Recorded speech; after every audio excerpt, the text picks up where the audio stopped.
Pour ce 11e épisode, nous allons voir où regarder pour avoir des idées d'investissement.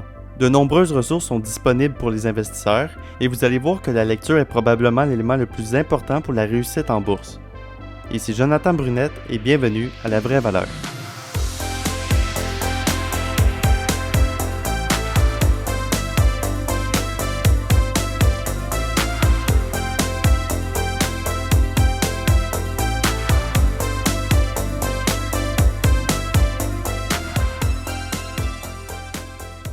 Donc bonjour et bienvenue à ce nouvel épisode de La Vraie Valeur. Aujourd'hui, on va regarder comment avoir des idées d'investissement. Des fois, c'est pas une chose toujours facile, surtout quand on n'est pas beaucoup là-dedans. Mais aujourd'hui, je vais vous donner des petits conseils, des sites, quoi regarder pour avoir des idées. Donc, j'aimerais commencer avec le site Finviz. Ça s'écrit finviz.com. Et quand vous atterrissez sur ce site-là, vous allez voir, il y a des chiffres partout. Par contre, qu'est-ce qui est important, c'est de cliquer sur le bouton Screener. En haut, il y a comme une barre grise, la barre des menus. Puis quand vous cliquez là-dessus, vous allez atterrir sur une page qui vous montre toutes les entreprises sur les différents marchés boursiers. Donc, vous avez une très longue liste, il y a environ 377 pages. Par contre, qu'est-ce qui est intéressant, c'est il y a comme une barre en haut qui vous permet de filtrer les compagnies. Donc, vous avez 4 onglets. Il y a Descriptive, Fundamental, Technical and All. Puis ça, dans le fond, ça regroupe différents filtres. Donc, ça va vous permettre de trier les compagnies et de trouver celles que vous cherchez exactement. Aussi, en bas de tous ces filtres-là, il y a une autre barre. Il y a plusieurs options que vous pouvez choisir. Overview, Valuation, Financial. Il y a beaucoup de choix. Puis ça va vous permettre de changer la manière que vous voyez les entreprises.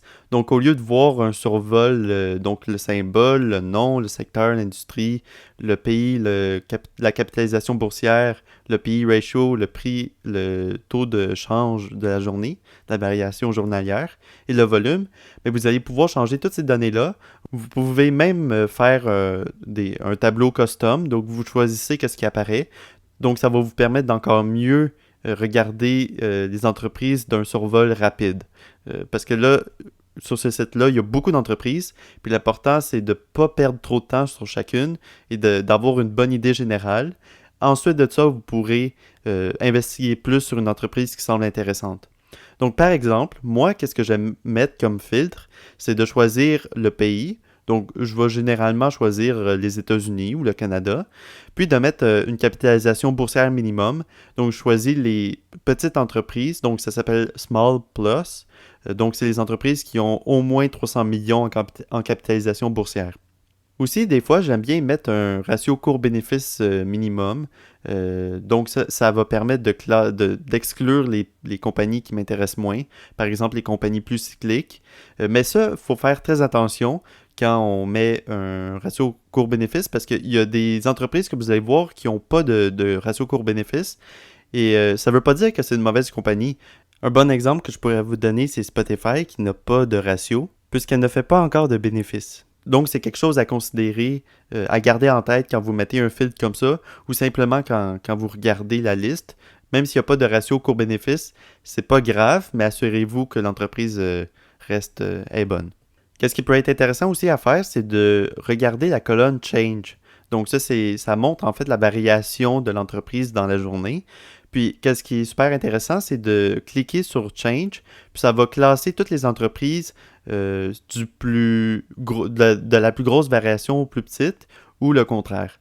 Donc ça, si vous voulez trouver une entreprise qui a baissé beaucoup aujourd'hui ou dans la dernière semaine, vous cliquez là-dessus, puis vous regardez les entreprises qui apparaissent, vous les analysez une par une.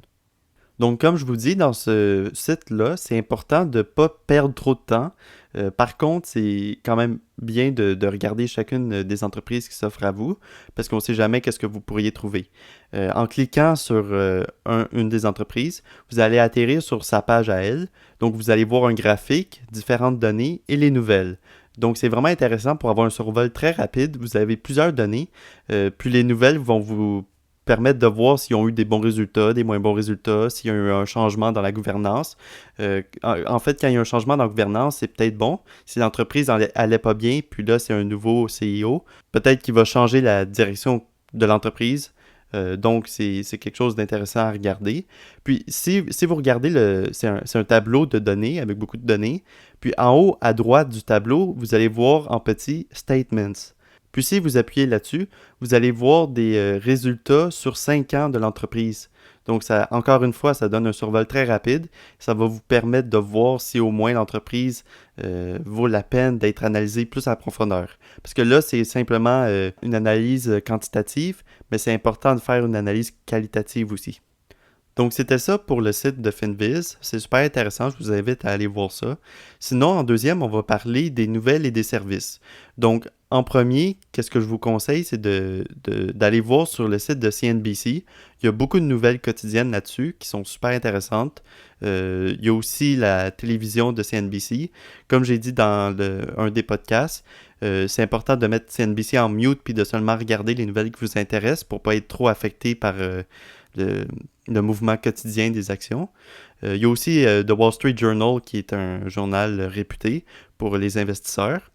Puis vous avez aussi le forum boursier. Donc, le forum boursier, c'est forum.entrepreneurboursier.com. Donc ça, c'est un gros forum québécois avec plusieurs conversations. Vous pouvez partir votre propre conversation ou discuter avec les autres personnes sur le forum. Puis il parle de différents sujets. Ça peut être des entreprises, ça peut être le marché actuel. En tout cas, je vous invite vraiment à aller voir ça.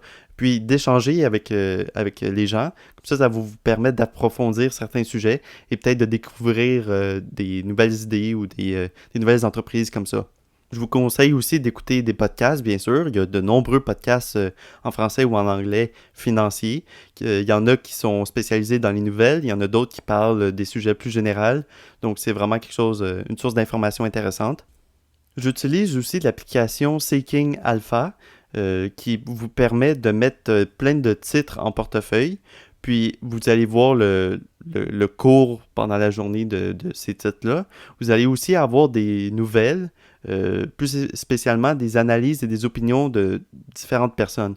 Donc, ça va vous permettre de peut-être connaître un peu plus une entreprise grâce à ces lettres-là.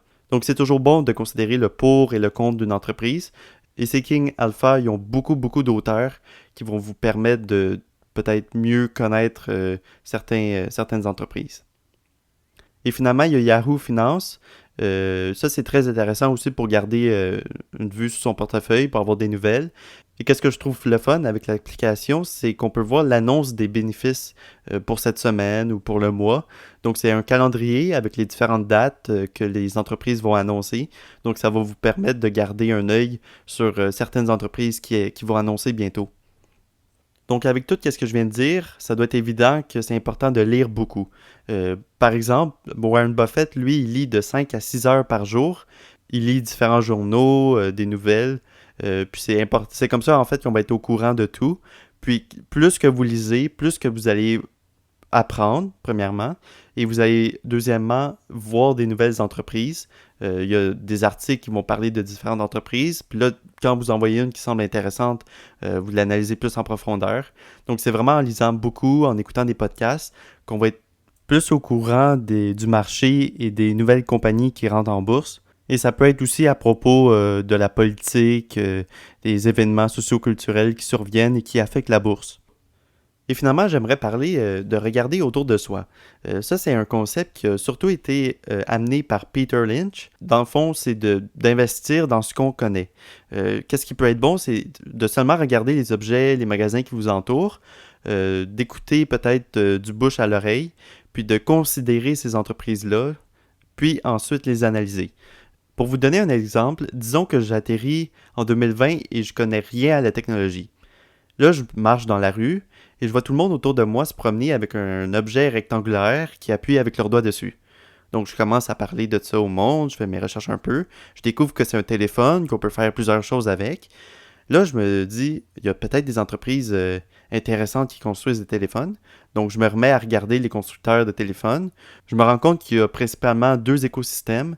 Donc, il y a Android et le système iOS pour les téléphones de Apple. Puis c'est à ce moment-là qu'on fait la découverte de compagnies. Par exemple, là, je vais avoir découvert Apple, je l'analyse, ça semble une super bonne compagnie, elle fait des bons résultats, puis c'est là que je décide de l'acheter. Donc, c'est un peu ça que je veux dire quand je dis de regarder autour de vous. Regardez comment la société évolue, regardez qu'est-ce que le monde veut, puis essayez de regarder des entreprises qui vont dans cette direction-là. Vous pouvez aussi prendre un moment pour simplement penser, prendre un moment pour penser au futur, pour penser à certaines entreprises, est-ce qu'elles vont survivre, est-ce qu'elles vont disparaître. Donc si on revient à l'époque où Blockbuster existait encore, puis qu'on voit le monde se diriger vers le numérique, est-ce que j'allais me dire, ouais, on va continuer à utiliser des DVD et des cassettes pour écouter nos films, ou j'allais plus me dire, ouais, Netflix, elle prend un bon tournant, elle s'en va vers le numérique, elle s'installe sur Internet. Donc, c'est à ce moment-là que vous devrez faire des choix personnels, de peut-être aller à contresens et de choisir qu'est-ce qui vous semble le plus logique pour le futur. Donc, pour terminer, j'aimerais juste vous donner quelques conseils. En premier, il ne faut absolument pas sauter sur une compagnie qui semble parfaite sans l'évaluer. Donc, c'est important de, par exemple, vous trouvez le modèle d'affaires idéal, l'entreprise idéale avec le bon CEO. Ben, achetez-la pas tout de suite. Regardez un peu, essayez de l'évaluer. Regardez pour voir si l'action se vend trop cher. Si elle est trop chère, attendez, soyez patient. Mais si elle est sous-évaluée, ben achetez-la. Et puis si vous la trouvez trop chère, mais vous pensez que le titre va monter beaucoup à cause que l'entreprise va grossir rapidement, ben vous pouvez l'acquérir aussi. En deuxième, méfiez-vous des nouvelles biaisées. Donc, il y a beaucoup d'opinions sur Internet. Il y a beaucoup d'auteurs qui mettent leurs opinions. Par exemple, c'est King Alpha, vous allez voir des opinions. Ça peut être intéressant de considérer ces opinions-là pour voir le bon et le mauvais côté de la chose. Mais c'est aussi important de faire votre propre opinion et de ne pas seulement vous fier aux articles que vous voyez. Donc, c'est ça qui conclut l'épisode d'aujourd'hui. J'espère que je vous aurai aidé à mieux trouver vos entreprises. Vous pouvez laisser un commentaire sur la page web du podcast. Et sinon, pour toute question ou commentaire aussi, vous pouvez écrire à info@commercialinvestissementvaleur.com. Je vous remercie pour votre écoute et on se retrouve la semaine prochaine pour un autre épisode de La Vraie Valeur.